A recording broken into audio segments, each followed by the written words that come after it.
Welcome to Caffeine and Concepts, where we smash the status quo and brew bold ideas. Today's guest is Raymond Otero from Microsoft. Most know him as Ray. He's a mission-driven, people-first tech executive with 25 plus years leading cloud innovation, customer experience transformation, and digital strategy across both the public sector and the private sector. Ray's journey started in the US Air Force, where he built his roots in cybersecurity and intelligence, skills that still anchor his pragmatic approach to modern transformation. He's delivered major cloud initiatives at Microsoft and AWS, scaled customer success teams, and led with clarity in complex, regulated environments. But Ray isn't just about results, he's about impact. He mentors veterans and early career pros, champions inclusive leadership, and brings both strategic vision and executional grit to every room he enters. Bottom line, if it needs to scale, transform, and just done right, Ray's your guy. Welcome, Ray. Hey, how are you? I am very well, very well. I'm excited about our conversation today. Customer success has become such a key part of product and service companies and key part of the support that we provide to our clients. Our topic today is Redefining Customer Success, Strategic Evolution in the AI Era. So Ray, we're going to start off with some rapid fire questions and then we'll into the questions, the more meatier questions. Rapid fire basically is I'm going to ask whatever pops into your head first. Go ahead and ask. All right. All right, let's do it. Awesome. What's the last AI tool you used that made you go, that's a game changer? Well, I have to say, well, it's not for anything. I mean, just because I work at Microsoft, without hesitation, it's definitely Copilot. I mean, that's what we have to use. I mean, I use other tools, believe it or not, a lot. Gotten into the LLMs and stuff like crazy. So, but with Copilot, I finally got it's kind of like a strategic chief of staff, right? Which is great. It doesn't just like summarize things for me, which is kind of cool. It understands the why behind what I'm doing, and it learns like my patterns. So the more I've been using it, the more it learned my patterns and my day to day, which was kind of cool. But there's a twist, like with presentations now that you can create from it. There's another tool that I like using, which is called Gamma App, and it does like workflows, and it pairs all the visuals and the storytelling and stuff like that. So it's really cool. So Copilot will give me a signal, and then I could use Gamma to help me shape the story and use it just kind of like to guide me, right? Because I use these just to guide me in my role. I don't use it like as an end all be all. It just makes life easier. I love both of those tools. I do see the tool being to your point, your chief of staff, your agent. And Gamma, oh my God, I came across it not too long ago. And coming from a services industry in my past, PowerPoint presentations are very key in conversations with execs. So Gamma was definitely is a game changer. So love the fact that you're using it. Awesome. What's your wildest bold prediction for customer success in the next 5 years? Wow. We're gonna definitely stop saying customer success. I have to say, in 5 years or maybe even sooner, I don't know. It's gonna be more of a customer intelligence and growth group, right? Why? Because the CS will stop being more of a function, and it'll become like the system of record for all the insights across the entire life cycle. So it's not just products, sales, revenue. Like CSMs, traditional sense of them, are not just gonna like manage outcomes. They're gonna orchestrate more dynamically, right? It'll be kind of like, I'd say, continuous engagement, 24/7 strategy in motion, right? It's not just going to be post sales anymore. There's more we can go into it, but I think it's going to be more, we are the ones that are going to end up growing accounts more than the salesperson is going to. And I think that's where it's headed. I see that. And Ray, yes, we are definitely going to be getting into it as we progress through the podcast. So I'm glad. I love the answer. If AI could take over any job in your department, what would that be? I would say anything that has to do with mindless glue work, anything that just wastes my time, or anything that I'm doing that just like spins cycles, unwarranted cycles, right? So the like restate what we already know kind of a thing, like there's some examples: CRM reconciliation, recapping memos, assigning tasks, stuff with agentic AI. Just want it, it's all gone, right? So you can let AI act like a digital operations thing, right? It can scan things, let it do things for you, provide you insights, recommend certain things, right? And I'll use it like that. Copilot can do it now, but when paired with other types of solutions, it can become more than just an orchestration thing. It could be like an automation thing. So I want like what humans to do what machines can't, like build trust, solve the ambiguity, and inspire loyalty. This will make it so that there's more time to focus on that than all these mindless things that we have to do every day. So Ray, I will use the word that you used earlier, right? It's the intelligence aspect. That's where you want the humans to be focused on, and less on the, to your point, the mundane work, things that take up so much of your time, but don't add dramatic amounts of value to you or the customer. So, not that. What's one horrible tech buzzword you are done hearing? yeah, there's a lot of them. I'm done hearing like a million of them. But I gotta say, there's one I heard recently that just kind of sounds a little annoying to me. It's called hyper automation. And I'm like, they use like when people use these catchphrases to like put a marketing spin on things. It's like some kind of something out of like Fast and Furious sequels. It's weird. So if we could just stop branding like every efficiency, right? And just say what it is. So instead of hyper automation, it's intelligent orchestration, right? And just call it a day.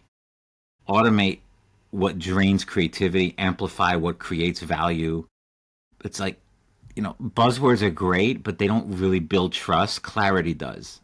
So it's like, you could, I do get it when we have to like change things, wording and all this stuff, but I'm more of a simple individual. I like to just provide clarity. Buzzwords don't build trust for me. So What was that? It came out, I think, in the 80s, right? The KISS rule, keep it simple and keep it stupid. simple, stupid. Yeah, Right. I like that. Yeah. But I know, and in the same vein of thought that you talked about, the clarity, right? The word innovation, I think, is also being put on everything. Automation is not necessarily innovation. Yes, you're making life easier, but innovation is so much more than that. So that's another fun for me. That's a buzzword that I'm not a I huge fan agree. of. All right, last question. What's one thing CS teams are not talking about enough that they should be talking about? Wow, I'd have to say it's this whole concept of signals exhaustion, meaning there's so much data, noise, and intent. Teams are just drowning in like tons of inputs. Like there's data all over the place, but we need better interpretation, which is where AI can come into play. We need to start like designing like all of our tech stacks for like customer success, customer experience with AI as a filter, not just like an aggregator. You know what I mean? If your stack isn't helping your team ignore wrong signals, it's just going to be exhausting, and it's an expensive noise. Like I experience this all the time, even before I see things that aren't strategic, that are just noise with wrong signals. Like we need to know which ones to ignore and which ones not to ignore, so that we can focus on what we need to do for the customer. But now with all these different things out there, all these KPIs, all these data points, it's like it's exhausting. So I think that's an area that you know that we don't talk about enough. I don't think they talk about it at all, to be quite honest. I like that point a lot. And I do have a detailed question for you towards the middle of our podcast. So I love the vein of where this is going. All right, let's do this now. So I'm going to start with a little bit of the personal aspect of you and AI, and then dive into the more professional aspect, right? Um, AI is one of those technologies which is pervasive, and not just at an organizational level, which is what most tech used to be back in the day. It's in everyone's hand. My kid has it, you have it, I have it, like everyone around me is using AI to some capacity. In your personal journey, what is it that has changed for you completely with AI? Something that you never thought, a year and a half ago or since November 2022, um, that you were never going to be able to change the way you do it, and that AI has helped. Yeah, I mean, I could, it's interesting, right? It did turn a tedious day into like a much more, focused day for me. So if I set the scene, right, here's an example: three high stakes customer reviews. We have one executive briefing, right? It's just a day, and like some kind of an escalation or something that happens in court because you know how that works. All within like a 12-hour windows, all kinds of things going on. So like the old world, it was just like it's just bombards you with all kinds of things. But now with the AI aspect of it, I could do things like I could pull in sentiment. I could, for like the escalation, I could look at teams. I don't have to. I could just ask it certain things like as in a chat. I can have it's generative AI. It's natural language, so it makes it fun. So I can talk to it and say, hey, what did you see from these chats? What are these patterns that I've seen in CRM? What are the renewal timelines? What are all the surfaced and synthesized stuff and prioritize it, right? Then what I could do is feed that into back into it and create a narrative for my MBR or create something for my QBR or what I'm doing, right? I can put the wording into some kind of a perspective for me to make it easy to just transcribe it, and I could just edit it. I use it as a tool, like not as like an end all be all, right? And it makes my life like a day so much easier, right? So I'm not just chasing the data. I'm trying to like I'd say I'd call it more leading with intelligence, and that was like that whole like aha thing for me. Like I didn't it AI didn't just make things faster, it made me sharper. So I'm able to focus on more things, and I'm actually using my brain, believe it or not, for certain things that are outside of what I used to do because I used to be more tactical. So that's I'll leave it at that, but I think that to me is, you know, where it kind of like flipped the script. Usage of your time is definitely a key thing. To share my story on that one, um, I use I use ChatGPT quite a bit, and the use of AI for me, the biggest use that I've noticed is when I do presentations. Right, most of the time, my presentations always were within a certain topic, had the same script, whether I was speaking to engineers, architects, leadership, educators, it didn't matter, right? Because I was prepared with this one script. What I have done with ChatGPT, a tool of my choice, is cater my presentations, even though the audience, all four different types of audiences, it is in one room. I'm able to change that based on the audience I have, which, based on my previous experience, a lot of my experience is within the corporate world. Educators is something that I haven't really had much of an interaction with. So changing some of that or changing specific, I guess, topics that would resonate with a key group has become part of what makes my life easier with AI. So It's nice. Yeah, it helps me too. The scripting part too. Forget it. Like that part has been a lifesaver for me. It helps, and then I can see things on paper more clearly. I think it made me much sharper over the time that it's been released. Like it's much sharper. Yeah, I'm able to do so many things. I feel like it's more, and it's not a the aspect of okay, it's going to take over things. It's not. It's going to be it everything and quickly, and I'm able to. I feel that I'm more so. I think that's the right way of using it anyways, right? I mean, I've heard so many stories, and I'm sure you have as well, that it is making a portion of the population less intelligent because I think they're not using it to enhance what they already have and maybe fill in the gaps. They're using it blindly without thought and foresight. And I I see in your response that that's how you are leveraging. Totally.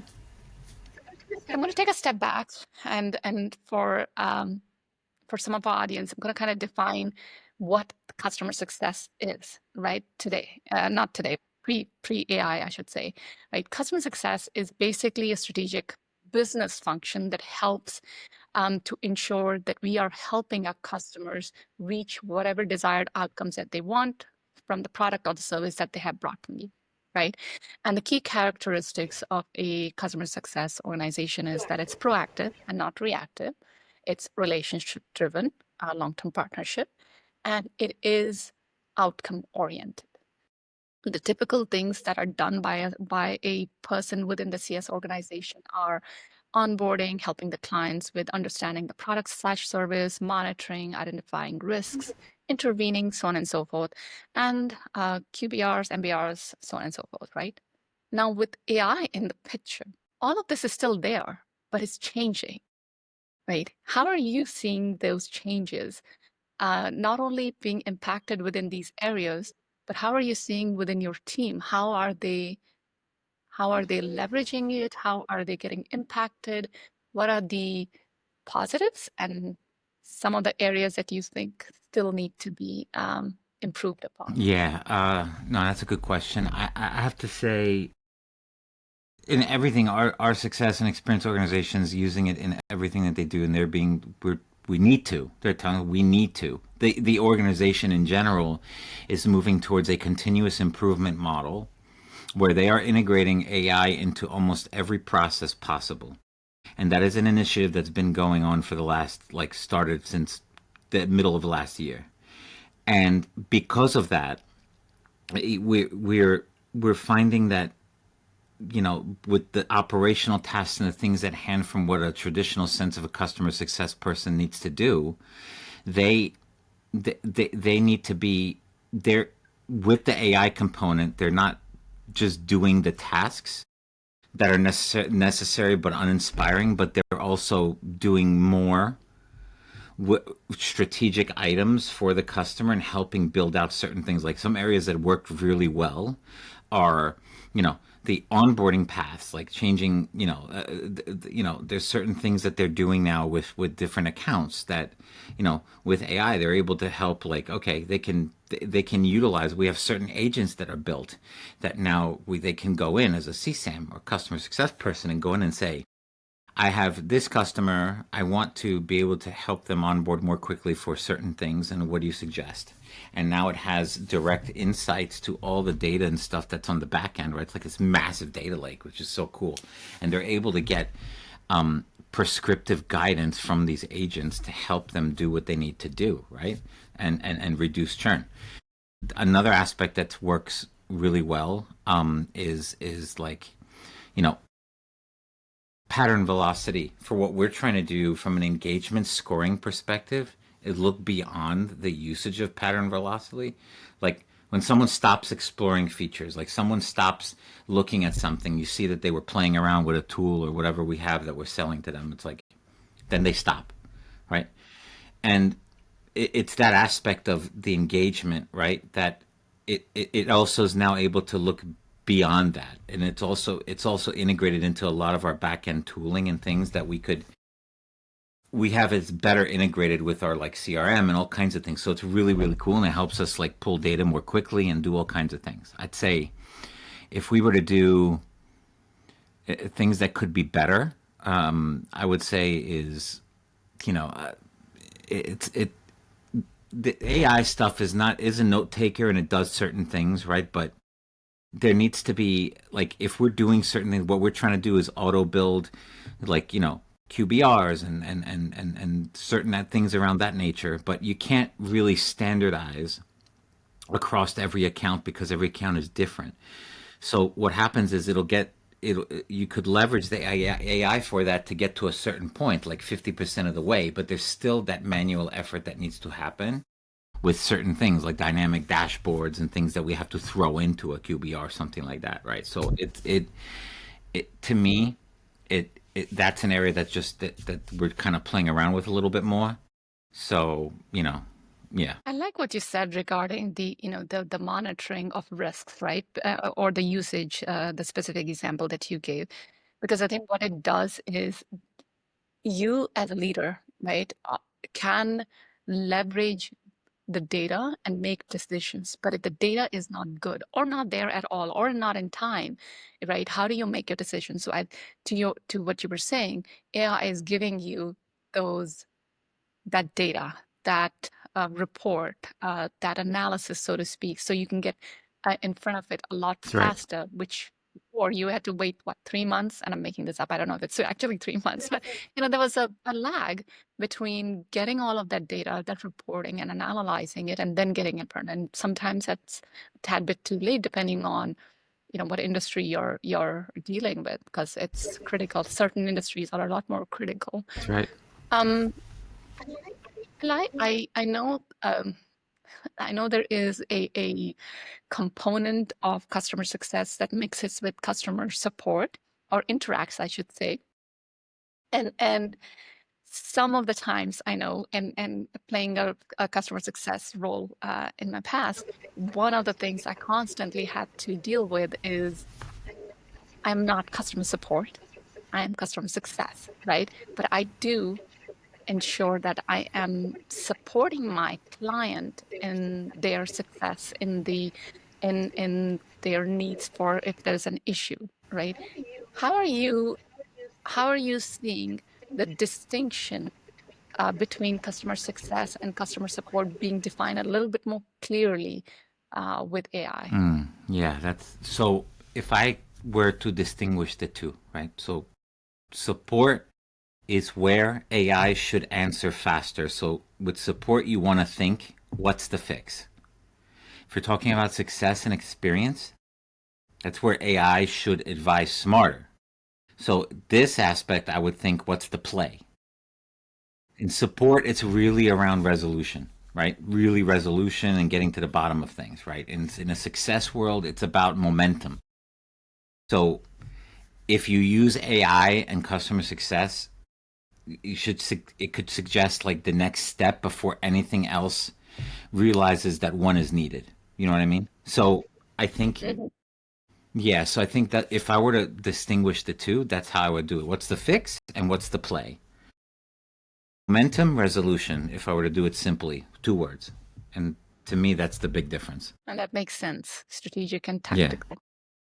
You could use that's also right. those words, but I like that. Most large firms are fairly matrixed. And with AWS, Microsoft, you're very, very well aware of what that means, the hierarchy and the layers and layers of management. And sometimes that is by design, and sometimes that emerges because an organization may be growing, or a function of an organization may be growing so fast that it is unable to keep up with it. So they start adding, the various hierarchies, right? I know in our previous conversations, we've talked about this, that you believe that the CS organization needs to be a lot more agile, a lot more flatter, right? Tell me a little bit about it. Tell me what are your thoughts? Sometimes it doesn't all get to the person, sometimes it does. But instead of climbing, if you have a flatter organization, it flows. So you want things to flow left to right. You don't want things to climb up and down because that's where it gets completely tedious. And that's where we get all those levels of ambiguity and all this nonsense, right? And that's something that we have to deal with. And that's the biggest part of the day that makes it, that's not conducive to pure productivity. So if AI makes like insights accessible in that case, like in this AI driven world, but if you get buried in decision making with 3 different layers, and then you have to worry about aligning across the corporate structure, and then you have to worry about this CVP and that CVP, and then this, and it's not their agenda, and it's all these things, it dies before it delivers. So it's like, Mhm. I have this idea, but before I know it, it ended up changing completely, and I have to pivot again. So I just wasted weeks of doing something because of the climbing and all these things. I want the information to flow. So if we built a model where like every CSS customer success person had access to, just for data purposes, like to everyone had customer journey data, not everybody, not things in a silo like how it is in some places, right? As you are painfully aware of. customer journey data, product telemetry, churn signals, and we had more freedom to act and less bureaucracy. No meetings, no red tape, just action, right? You flattening isn't just about fewer titles, right? Because that doesn't mean, that's not what I'm saying. It's more about more trust, faster flow, and stronger accountability. Because again, it all gets convoluted. Like it's like the trust thing just goes away. It's like you get that's an exhaustion in itself. Let me put you on the spot and ask you, company agnostic, give me an example, right, where you've had to make a decision for your customer, right? But because you've had to go through the layers, it impacted the way you, in a negative way, the way you wanted um, the resolution to work out because of the whole hierarchy bit of it. Yeah, that one, that's a good one. There's a lot of examples. One example I could think of is when I was working on an enterprise customer, right, in the first role I had here. We had certain motions that we had to do for customer health, and there's certain things that we needed to be more rigid about, and there's certain things that we needed to be, more customer thoughtful, right? Like I had to provide a delivery plan, right? A delivery plan with all kinds of different options and all these things, and how to help them leverage what they need to leverage in their contract and get them to where they need to be in a happy place.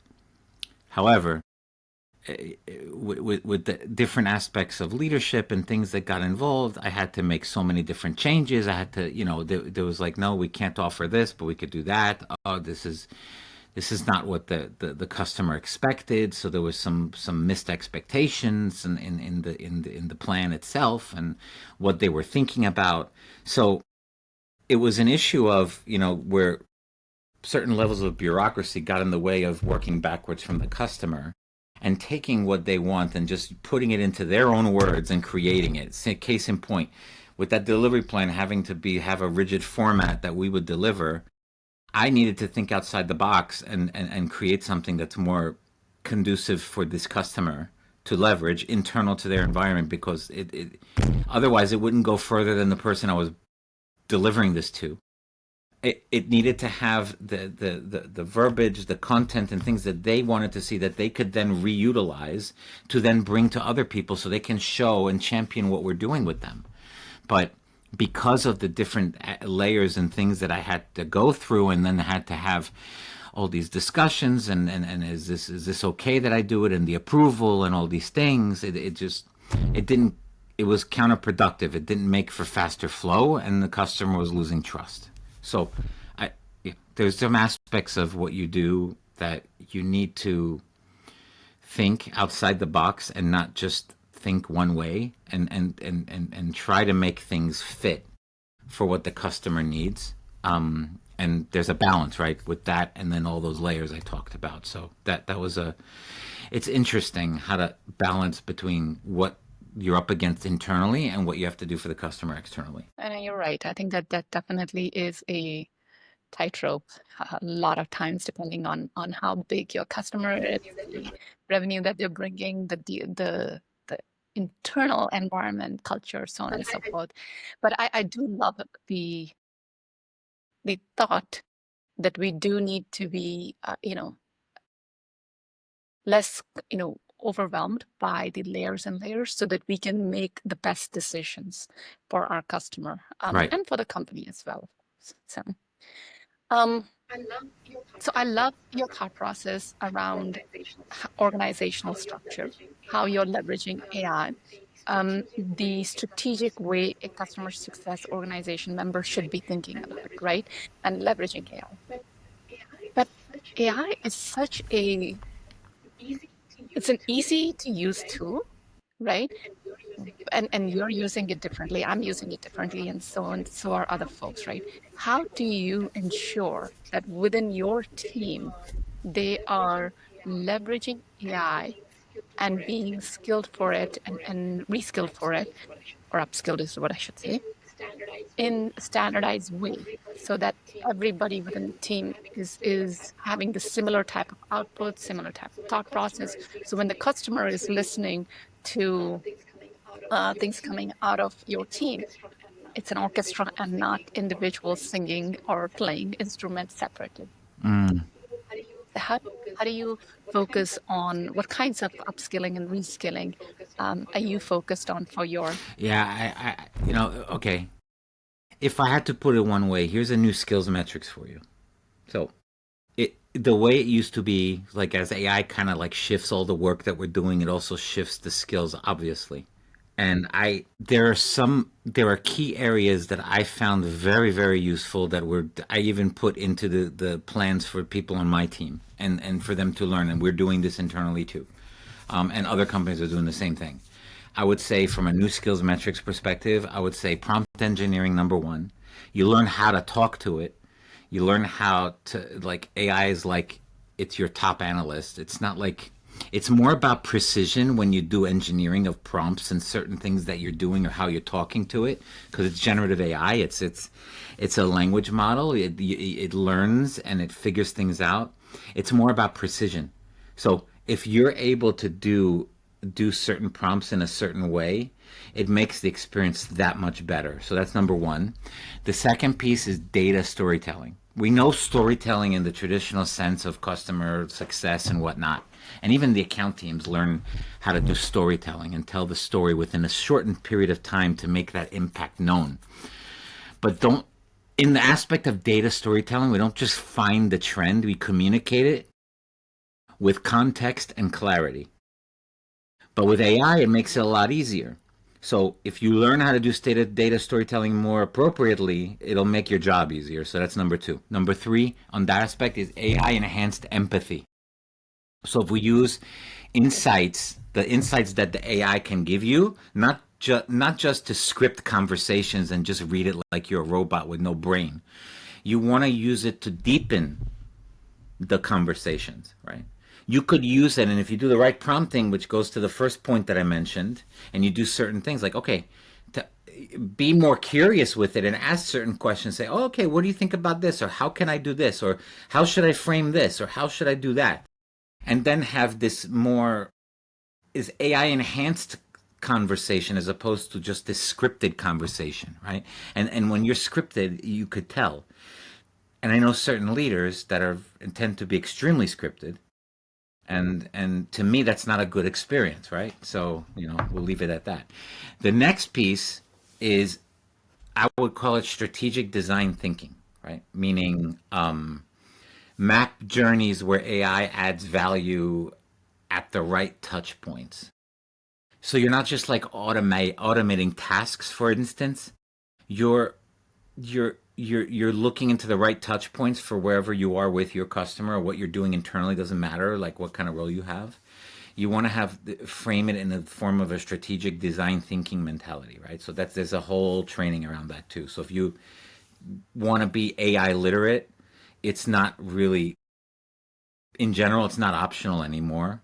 It's core, right? It's core to being more customer relevant. It's core to being more in tune with the business. It's just a core aspect of what we're doing now. So you have to be AI literate, or else you're just going to be, you're going to be behind. Elite. Yeah, yeah. And I love this design thinking approach. I'm a I huge know you fan are. of it because yeah, because there's so much there is a practical aspect to it. But and I'll use your word empathetic. There's an empathetic aspect to it, which I feel like it's one of those things that is not emphasized enough. And but it's key to building trust and giving a uh, let's say outcome based or more impactful Mm-hmm. service to your client. Um, in the same vein of conversation, right? The customer journey, the full life cycle customer journey, it doesn't start at post-sales. You and I both know that. It starts at pre-sales, right? Pre-sales, you're, you know, introducing the product, you're introducing this thing. The customer is taking a look at it. They're saying, okay, we want to buy it. They go through the contract legal stuff. you start activating it, you start onboarding them, so on and so forth, and then the entire life cycle, right? Your role as customer success executive, you're not involved with just post service, you're involved with the entire journey, right? What do you see, or how do you see AI embedded in all of those areas, and what are the benefits? Yeah, Talk no, to me a little bit about that. I call it. You can defer this as like called intentional intelligence at every moment. So there's a sales cycle, but even before pre-sales too, there's the aspect of a customer just going to the website and looking up a product, or going to Azure or going to AWS or whatever and looking up a service just to see what it's about. The experience starts there. So if we were talking about intentional intelligence, I'll frame it in like a very standard approach across different companies, not just Microsoft, right? So if we were to say pre-sales, right, you could use AI to surface like high intent accounts and even pre-write intro emails, or you could do certain things. There's a lot of tools out there for that, by the way. It doesn't have to be Copilot, whatever. If you don't have Copilot licensing, there's a shot. Like tools like Lavender, Sixth Sense, things like that. There's a lot of things that you could use to surface high intent accounts, right? If you're in pre-sales and you're doing those kind of, you're trying to build out the business, you're trying to do a lot of things, you can do a lot of tasks, all those mundane tasks, you can use AI to help surface that, right? So there's that. You have the onboarding.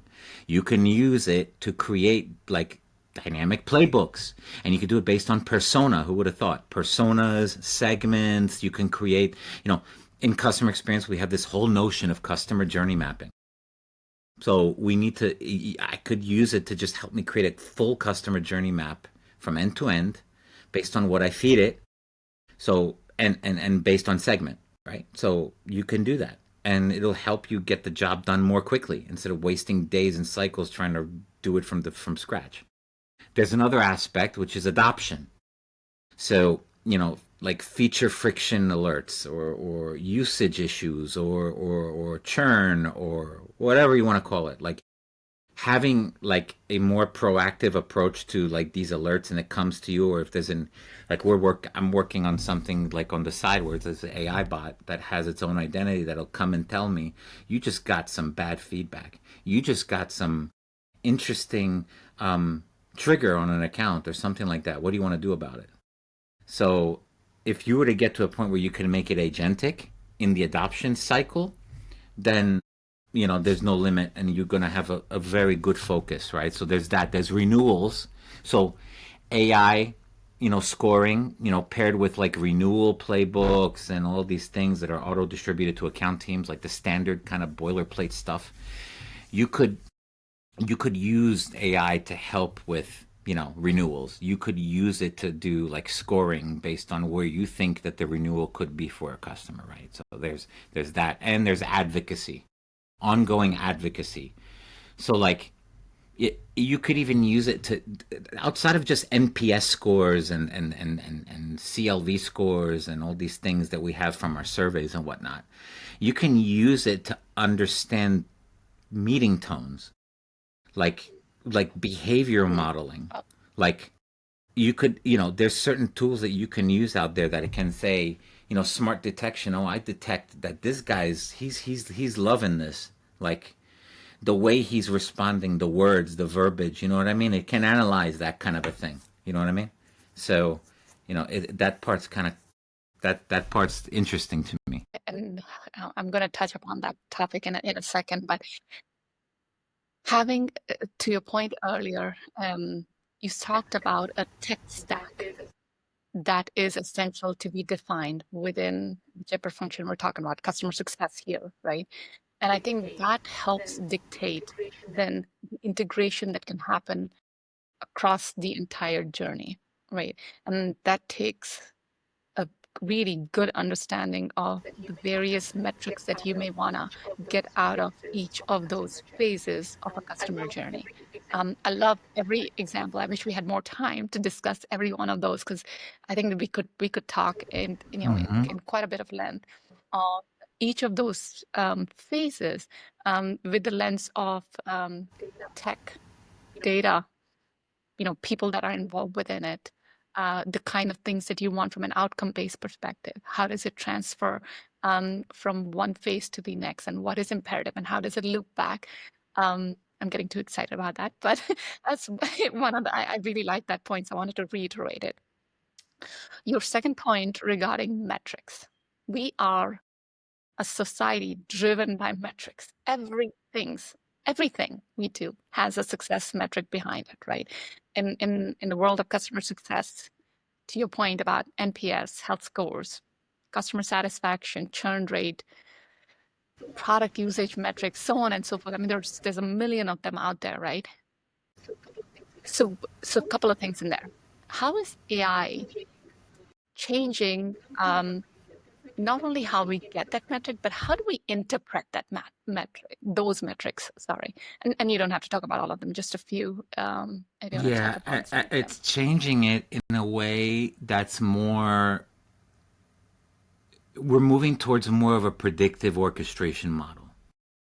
It's because here's the deal. You can look at a metric and you can say, NPS or the CSAT's great. This customer's doing awesome. Like they got like 4.8 out of 5. Like, oh, I'm done. Like I don't have to worry about it. But that I've seen issues where, yeah, they have high CSAT, but they're not adopting. They're not using anything. They don't want to spend, but they're happy. But one thing has nothing to do with the other. So you can look at a metric that's just a plain number, and then it's not sufficient enough, right? So they're common, but they're not. NPS is like a rear view mirror, and AI is like a GPS with like traffic alerts. So like if right, so if you I like that. move like if we're move since we're moving towards more of that predictive analytics, like not passive measurements, because passive measurements don't tell me anything anymore. AI shows you who's at risk before they tell you who's ready to grow based on patterns, not just pipeline, right? Because sometimes, again, pipeline doesn't tell me anything either. Sometimes, like which execs are engaged now and who's ghosting me, right? Is it's not just smarter dashboards. It's like it's an AI powered prioritization. That's the real shift right here. Like, I mentioned NPS, right? OSAT or CSAT, same thing. Like you can't, we need ongoing traffic alerts. You need a GPS motion. You need predictive analytics, which AI can help with if you do it right. And that'll help for a better experience. Yeah.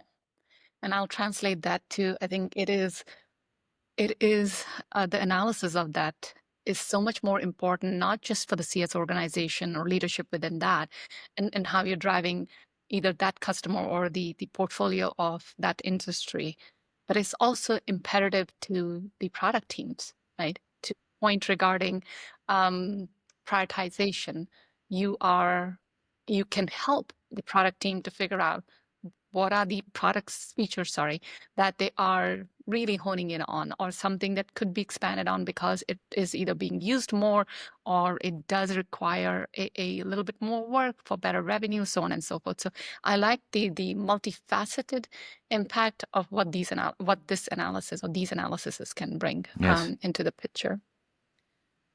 Okay. Um, to wrap up, I mean, you've been within the customer success organization for a bit. I think I lost you for just a There we sec. go. I think I'm here now. Yes, you are. Right. So within your organization, right, you are leading not only major accounts, you are leading a good number of team members, and you're also probably cross-functionally interacting with a lot of different functions. What are the changes that you're bringing to the table and ensuring that they get impacted so that you are future proofing your team, your organization, your customers? And what is, and even if they're not implemented right now, what is your plan? Like I would love to learn a little bit more about your leadership style in that. Yeah. So I'd say, first and foremost, think the organization CS leaders need to think like product leaders. They need to work backwards from the customer and have that concept of product leadership, but it's designing your CS org the way a product designs features, the right way, meaning with purpose, feedback loops, right? We forget feedback, and it's really, really annoying to me. Like, you need to have feedback loops and velocity in mind, right? So purpose, feedback, and velocity. Design the CS organization in a way that is conducive to like product design features like that. So, and you bake in AI enablement into every operating rhythm that you have. So not just like the tools, but the capability. As an example, is what we're doing now, building prompt libraries internally. We could run AI jams, right? You could embed insight creation into a job, not just the tooling, right? So future CS org won't be the one that uses AI. It'll be the one that's built with it in mind from day one. So you have to think future from day one, right? We had this whole concept when I worked at Amazon, AWS. It was we called it day one. Every day is day one. That was our saying. Every day is day one, right? And that means, you always have to be on your feet. You always have to have that frame of mind. We build the organization with that mentality, with that culture. Being a builder and being have that day one mindset is very crucial, and integrating AI into every motion and operating rhythm within the CS organization, a flat CS organization, is paramount. I like that. I like that, right?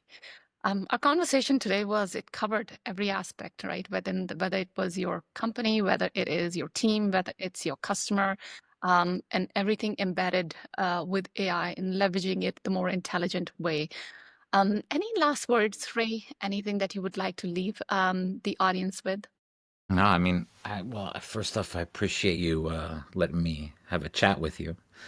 I like these conversations, right? They matter a lot. And because we're not just reacting to like future, right? To the future, we're trying to help design it, right? And I'm here for it. That's like the exciting part of the job, not like the mundane stuff that we have to deal with every day. That you know what I'm talking about. It's the aspect of thinking of the future and designing for it and doing these kinds of things are exciting to me. So I'm here for it, and I'm just glad we were able to have this conversation. Same here, Ray. And I think I am going to take a lot of learnings from our conversation today. But I am also going to ask you that we're going to probably do another conversation regarding the full life cycle and how in 6 or 8 months you are embedding AI within each of the different phases of the customer life cycle. So I'm looking forward to that as well. Yeah, me too. I look forward to it. Thank you so much. Wonderful speaking with you, and have a wonderful day. You too. Thank you, Shilpi.